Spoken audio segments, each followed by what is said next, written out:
izao tanetingazana sady feno lavaka aty aloatra izao, toy izany koa ireto lavaka mitatra sady manatona ny toeram-ponenana eto Ambohitriny Be eto Mandoto ity dia fahita amin'ny faritra maro eto Madagasikara.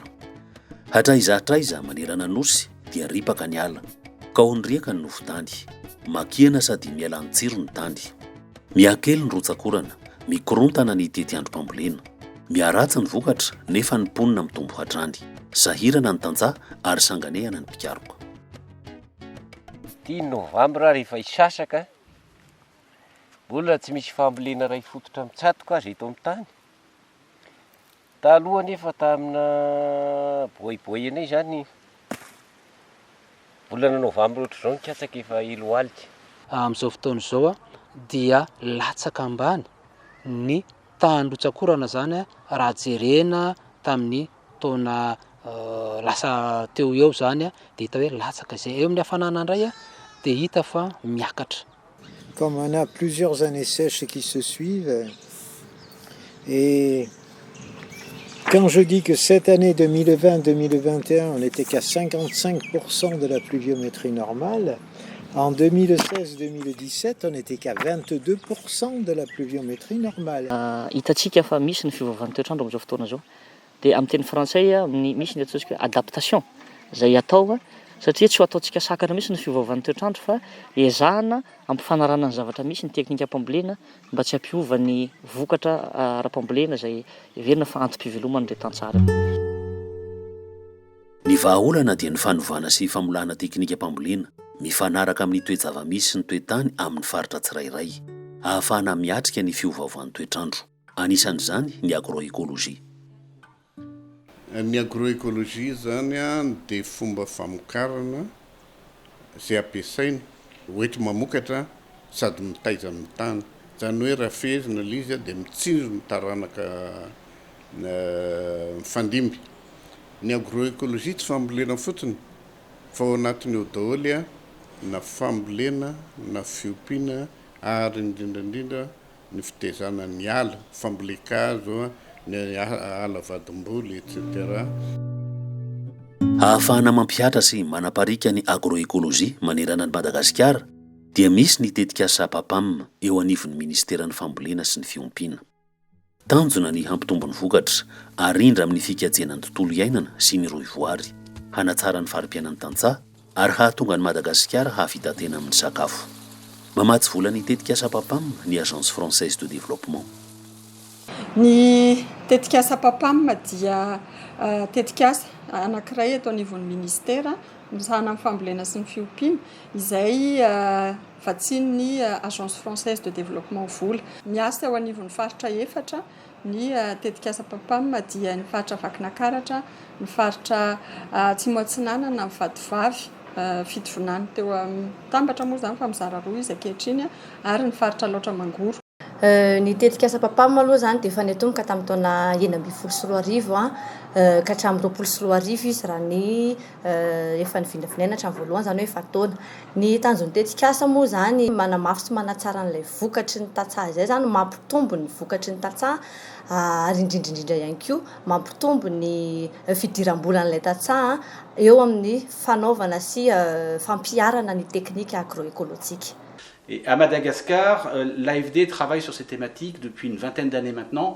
Elle a commencé dans la région du lac à la Houtre, qui est une région traditionnelle de concentration des interventions de l'AFD en faveur de l'agriculture à Madagascar. Et c'est sur ces territoires que nous avons commencé à promouvoir, en partenariat avec le ministère de l'Agriculture malgache et d'autres partenaires, techniciens comme société civile, des techniques agroécologiques, travaillant sur les bassins versants, sur les territoires, sur la rotation des cultures, sur du couvert végétal, permettant de limiter l'usage de produits phytosanitaires et ayant des résultats assez importants en termes d'une part d'augmentation de la productivité, augmentation de la production, des revenus des paysans et limitation des dégradations écologiques. Ny PAPAM dia misy rantsana telo, ka ny rantsana faharoa no misahana ny fanapariana ny agroekôlôjia ary miantsehatra any amin'ireo faritra efatra amin'ny alalan'ny sehatr'asa maro. Misy ny vondrona Pitao Raharaha izay mitantsorika ary miray ombonantoka amin'ny PAPAM amin'ny fanapariana ny agroekôlôjia any amin'ny faritra. miantsehatra any amin'ny faritra loatra mangoro ny Estemad sy ny Côté Sud, any amin'ny faritra Vakinankaratra ny Akry Sud sy ny Estemad, ary any amin'ny faritra Tsimotsinanana ny Akry Sud sy ny Estemad ary ny WHH. Alors nous, à Akry Sud, nous sommes intervenus dans le PAPAM comme opérateur d'appui pour le ministère. Et donc pour développer la composante 2 du programme dans les régions Vakinankaratra et sur la côte est, Batu Bafetuvinan et Atsimo-Atsinan, le ministère nous a choisi pour déployer 4 axes d'intervention qui conduisent finalement à améliorer la productivité agricole à Madagascar.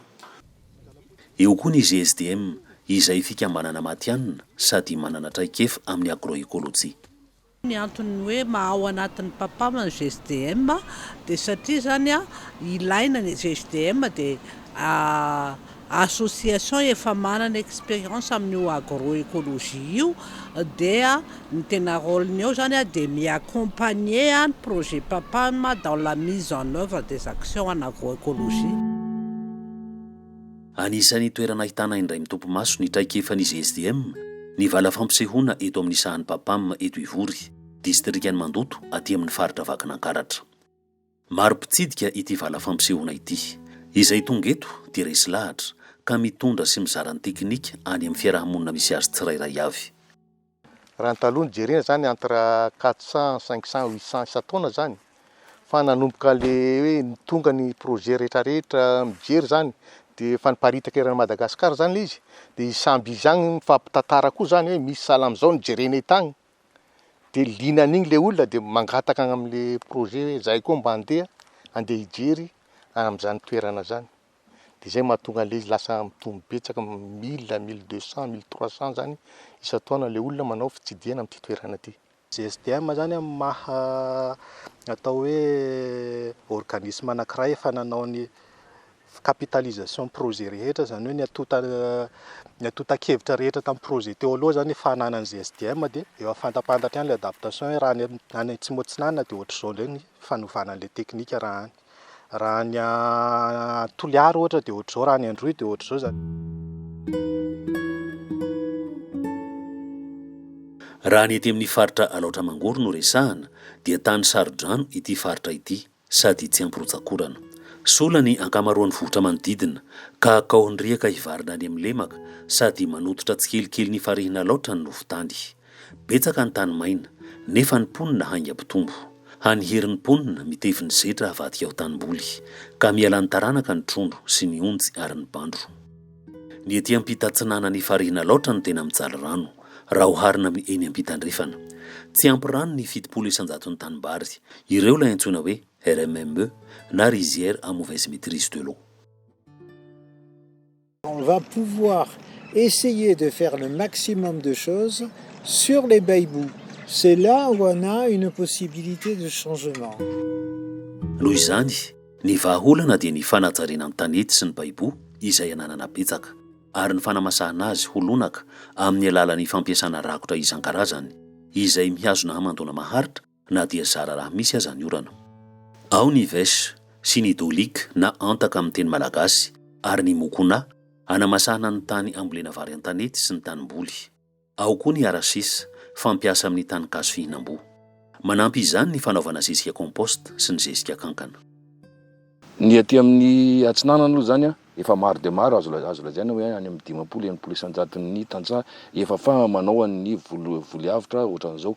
Fa ny ao andrefana zany mbola azo lazaina hoe kely dia kely eo amin'ny 20 isan-jatony fotsiny raha be indrindra ny manao an'lizy. Ny antony mahatonga izay moa zany dia noho ny tanimbary aty amin'ny Ampitatsinanana izay tsy ampy ny rotsakorana dia lasa le olona mitanokaroka hevitra aingana dia aingana entina hamelomana tena dia zay mahatonga ny hoe lasa mirona amin'izay daholo ny ankamaroany le tantsaha aty amin'ny Ampitatsinanana. Vokatry ny fampiarana ny agroekôlôjia dia mialonaka ny tany. Tsara ny vokatra azo, betsaka sady mahasalama satria miala tsikelikely amin'ny fampiasana akora simika. Zao zany ny varina izany taloha zany zay raha mbola tsy niaraka tamin'ny zareo dia mbola azo lazaina hoe ratsy le vokatra satria zahay tsy nahay le teknika fifandimbiasam-boly. Misy manko le teknika fifandimbiasam-boly mahatsara ny vokatra. dia amin'izao fotoana izao a efa hainay izay zavatra izay a dia metsara ilay vokatra ka ny vary izany izay a mampakatra any amin'ny 4 tonnes 5 na 5 tonnes par hectare. Tsy sakana amin'ny fambolena intsony ny tsy fampian-drano fa mitombo aza ny velaran-tany voavoly. Ny mpikambana ao amin'ny SD-mady fotsiny ohatra dia nahavoatsary tanety sy baibo mihoatra ny 200 hektara nampiarana ny agroekôlôjia ka mitombo sady via maro karazana ny vokatra miakatra aty amin'ny faritra laotra mangoro. Au niveau des années 2000, comme on avait uniquement de la tomate comme culture de contre-saison sur les baïbous. Maintenant, on a de l'oignon, du concombre, de l'endive, enfin du haricot vert fin, etc.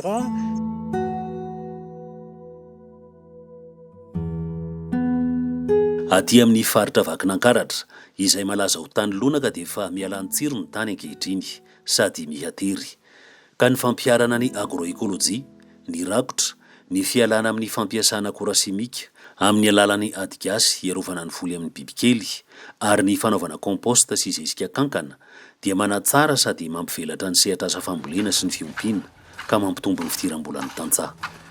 Para tany ventara tamin'izay a dia 3 kitapo no azoko tamin'ny voalohany dia nitsifoko sy telo izy dia niakatra dia ny afarany lasa nisy taonina ray ny vary niakatra teo amin'ny tany.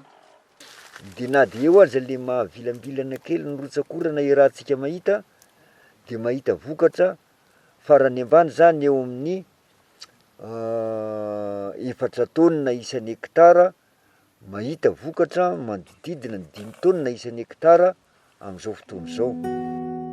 Ny fahombiazan'ireo tantsaha mampiatra ny agroekôlôjia dia misarika ny manodidina. Dia ilay olona zany mahita ilay vokatra anay izay mandalo dia hoe andao mihitsy izay andeha ento madama mba andeha hijery any amin'ilay toerana ambolenao an'ilay vary dia moa tsy dia mba malaina satria izay mihitsy ilay tanjona. Tiako amafisina fotsiny izay hoe ny agroekôlôjia dia manampy antsika manitatra ny velaran-tany ambolena tanety. Izany hoe ahafahantsika misy tany efa tsy nampiasaina intsony fa mivelomina indray. Nefa izay ny fomba anankiray ihany koa ahafahantsika mampitombo vokatra dia ny fampiasana tany vaovao ho volena. Mitombo koa ny velaran-tany voavoly hazo satria tsapany tantsaha ny fifampiankinan'ny roy voary. Ho anay zany eto amin'ny Traite Vakinankaratra dia tena anisan'ny manampy anay ny fisian'ny projet Papam satria anisan'ny hoentinay voizina eny amin'ny ambanivohitra rehetra izay andehananay mandritra ny fotoana fanaovanay fanentanana ny fotony ireo teknika izay natolotry ny projet Papam ahafahanay milaza amin'ireo mpamboly maro be eto Vakinankaratra hoe ny vahaolana ny fiadiana ny fiovan'ny toetrandro dia ny fampiasana an'izany teknika agroekôlôjika izany. Raha mampiasa an'ireny teknika agroekôlôjika ireny izy dia mazava ho azy eo amin'ilay toerana dia fahita ny vokatra ny hoe raha tsy teny afa-tsy nonotra ny fikaohan'ny rivoka ny fahasimban'ny nofotany reny zany efa atao hoe mihena na tsy misy rehefa mampiasa ny teknika ry zareo fa ankoatr'izay koa ny fitombon'ny vokatra. Mandray anjara amin'ny fanofanana ny tantsaha sy ny mpisehatra amin'ny asa fampandrosoana ka manatevina ny fampandrosoana ny tontolo ambanivohitra aty amin'ny faritra Vakinankaratra ny CFL. Tany am-boalohany dia raha tao anatin'izay sasekolo roa amin'ny fitopolo izay dia teo amin'ny 10 latsaka kely teo eo ny mpikambana izay nofanina tao anatin'ireny sasekolo ireny. Taty amin'ny fifaran'ny tetikasa kosa ny antotanisa izay azo hatreto dia eo amin'ny 3,000 eo zany ireo tokantrano tantsaha efa mampiatra an'ilay teknika mpamokarana agroekôlôjika na amin'ny resaka fambolena na amin'ny resaka fiompina ao anatiny fokontany 520 sy commune 10 izay niasan'ny tetikasa. Raha resaka antsika hoe ny impact ny projet dia betsaka ny olona no hitako hoe mivoatra rehefa mandeha terrain zany zay dia misy olona tena hoe manaraka le tena toromaritra amen'le mpanao-tantsoroka hitanay mihitsy ny fivoarana dia na ny lehilahy resy lahatra zay tsy manao hoe tonga dia mijanona daola koa repotariposy fa misy mody.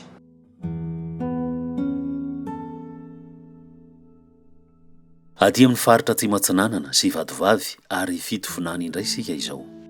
Mampiavaka ny fanapariana ny agroekôlôjia aty amin'ny tapany Tsimatsinanana nosy ny fampiasana rakotra sy ny fanaovana ala vatom-boly ka ampivadiana amin'ny voly fihinana toy ny kaja na mangahazo sy ny bokala na vomanga karaoty izay vokatra anatin'ny 3 volana ny volo fanondrana toy ny kafe izay efa nahazatra nefa mikorosovahana sy ny lavanila ary ny jirofo izay vao nampidirina taty aorindrina amin'ny alalan'ny fanaovana basket compost. Niakatra be ny vokatra ampisakafo ny mponina.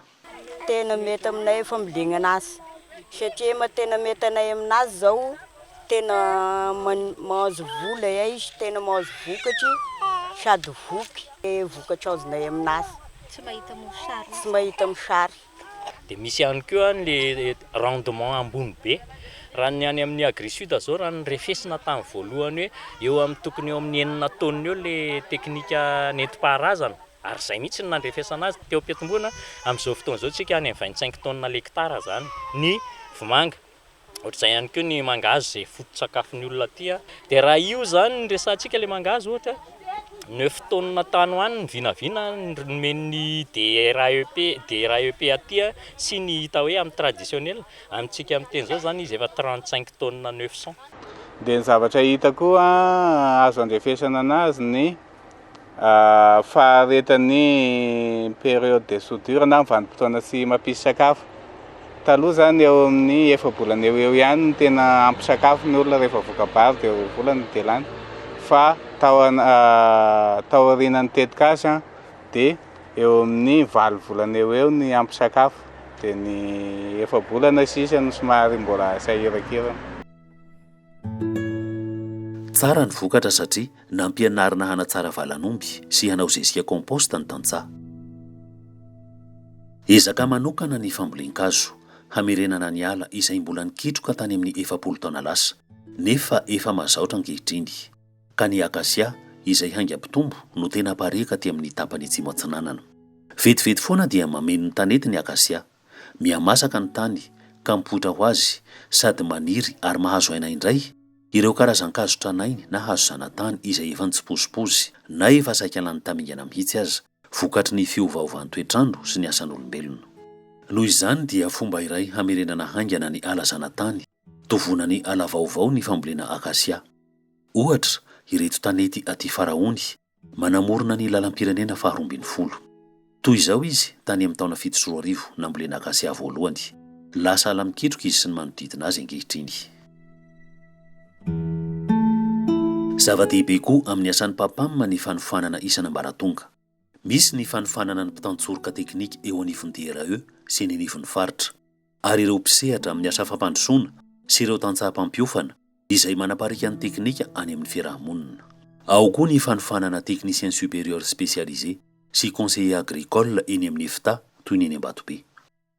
Hatramin'izay moa ny mpianatra teto dia miasa tena enanivo ny tantsaha mihitsy dia betsaka ny retour azona avy eto amin'ny sekoly hoe hafa mihitsy ny mpianatra eto amin'ny EFTA Ambatobe na ny fomba fiserasera na ny teknika hoentin'iry zareo ary makeo amin'ireo tantsaha ireo ka averiko eto ihany moa zany hoe tsara ihany ary irinay ny mbola iverenan'ny fiara-miasa amin'ny GSDM afahana mampitombo isa ireo teknisianina mivoaka ireo hitondra an'izay fampivoarana amin'ny resaka agroécologie sy ny agriculture de conservation izay. Ary ireo amin'izao fotoana izao zany raha ohatra jerena anisany dia misy 770 zany no efa nahavita fianarana tao amin'ny zay atao hoe nahazo ny atao hoe certificat de spécialisation amin'ny agroécologie zany ny mpianatra 770 ireo. Ny anisan'ny antony nanaovana an'ity référentiel ity moa zany dia azo tamin'ireo fivoriana maro samihafa zay nataon'ny GSDM zany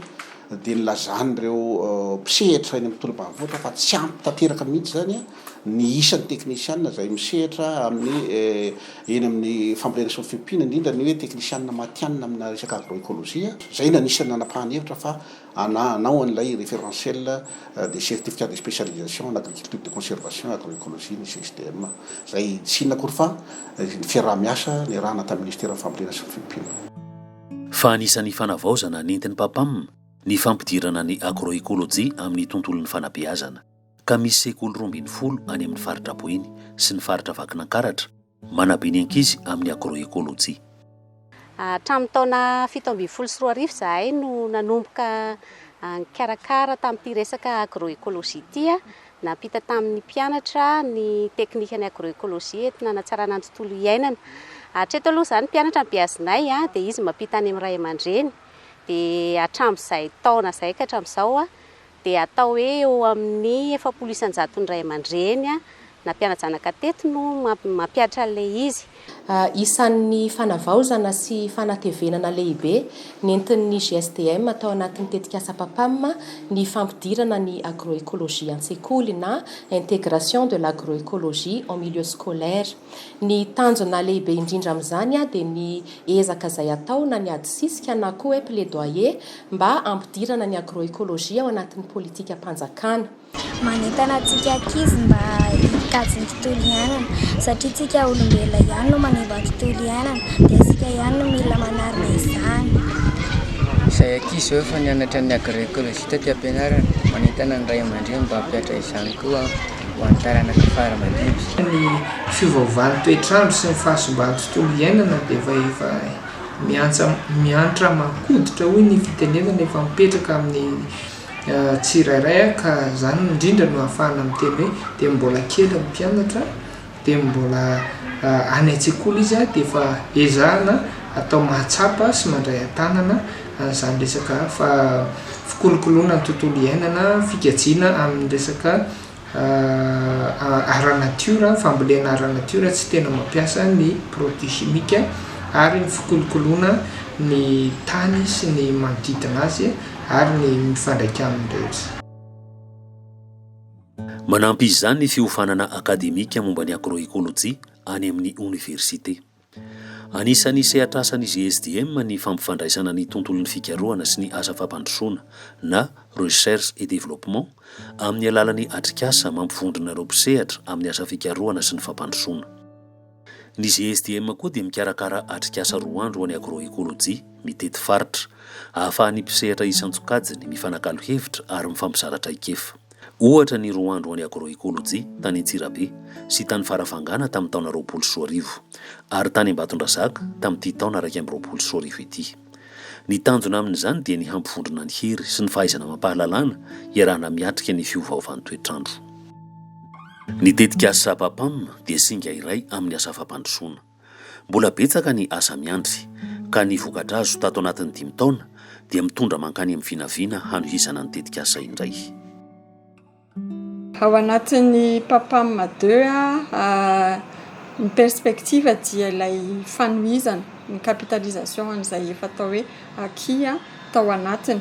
Misy ihany koa nefa ny fivoarana mandeha amin'ilay lafiny hoe raha ataontsika hoe ny sehatra bebe koa tao amin'ny lafiny famokarana dia tiana atosika ao anatin'ny PAPAM 2 ny firosoana ao anatin'izay approche chaîne de valeur izay hoe ny famokarana fa atosika ihany koa ny fijerena ao anatin'izay aorianan'ny famokarana ny resaka fanodinana na ny transformation, ny resaka commercialisation amin'ny fomba ahoana ny ahafahana mijery an'izay approche chaîne de valeur izay. L'AFD est satisfaite de ce partenariat, qui est un partenariat qui s'inscrit dans la durée, c'est un partenariat qui s'inscrit dans la confiance, et c'est un partenariat qui a servi peut-être d'exemple et entraîné d'autres partenaires à travailler dans la même direction. On a commencé sur l'agroécologie, sur les périmètres irrigués, sur les bassins versants, et nous allons progressivement vers une approche plus large de ces concepts d'agroécologie et ce qu'on appelle aujourd'hui l'approche paysage que nous promouvons avec d'autres partenaires, au premier rang desquels la Banque mondiale qui, vous savez, a investi dans le projet PADAP que nous cofinançons avec elle et qui est fondé justement sur l'approche paysage. L'Union européenne, qui est un partenaire très important de l'AFD à Madagascar, s'investit également dans cette thématique et en fait un des secteurs de concentration pour des actions de cofinancement entre les différents acteurs européens qui cherchent à promouvoir le développement agricole à Madagascar. Donc oui, tout ceci s'inscrit dans un cadre partenarial dans la durée et de confiance.